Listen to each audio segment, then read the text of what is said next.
This Rise and Shine podcast series has been made possible by the generosity of the Zeidelman Family Foundation. We are grateful to Sherry Savet of Bryn Mawr, Pennsylvania for sponsoring this episode. In Proverbs, we learn that the soul of man is God's candle. This means that we're meant to shine brightly and shed our light, each of us, upon the world in front of us. And in partnership with God, we light the way. This is Rise and Shine, a podcast that offers timeless wisdom and uplifting meditations to fill your heart, feed your soul, and start your day on a positive note. Here is Adrienne Gold Davis. Did you know that the word for education in Hebrew is chinuch? So like all Hebrew words, they all have a root, or in Hebrew we call it a shorash, that gives you information about the essence of the concept or the thing that it represents. Like the word for word in Hebrew is dvar, which means not just word, but also thing. Hebrew is this language where if you understood the root of a word, if you even understood the spiritual meaning of every letter, you might actually be able to puzzle out the meaning of a word that you're not even familiar with. Because many words are not just random labels, but rather contain the essence of the very thing they name. Let me give you an example. So the word for compassion in Hebrew is rachamim, and that comes from rechem, which means a womb. And implicit in that notion is the idea that the womb is a place of compassion, because it gives and nurtures without really knowing the recipient of it. It protects, and it gives life and safety without getting much for itself. Well, it does get certain things for itself, like stretch marks and a popping out navel and pregnancy mask and a bladder the size of a pea, but it gives nevertheless. It invests with love, with compassion for the potential that lies within it.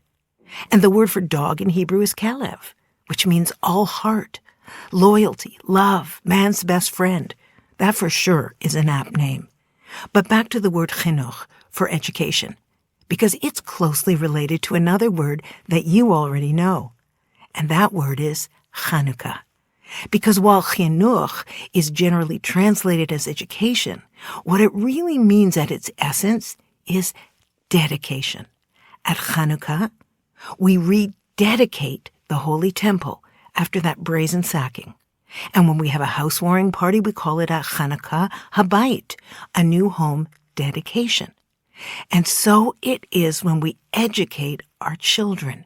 We are meant to be dedicating them.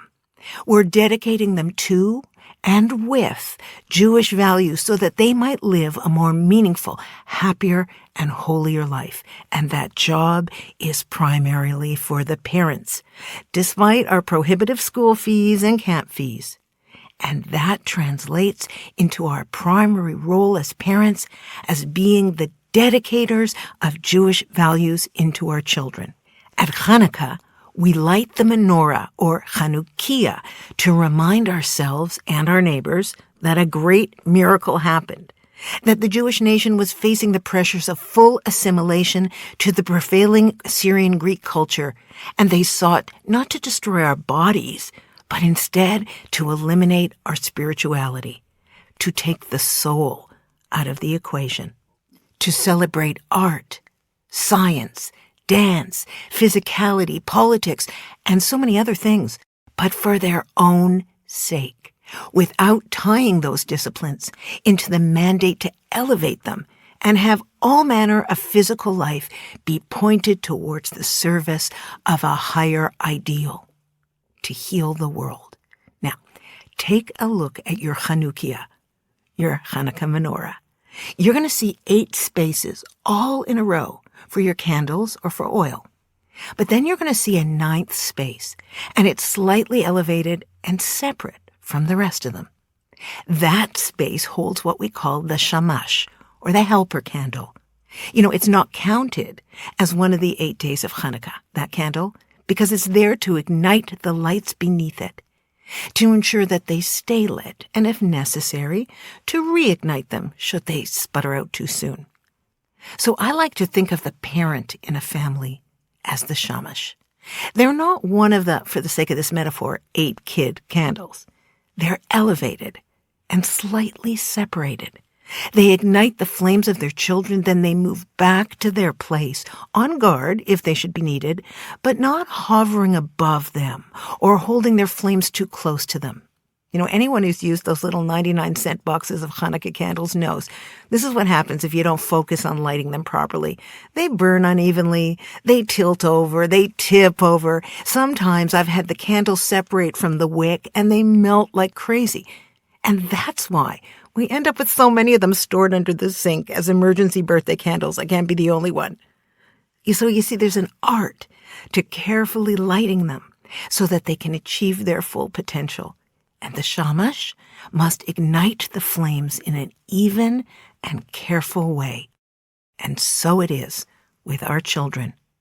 If a mother holds her flame too close or for too long to the candle/child, then it doesn't learn to burn independently.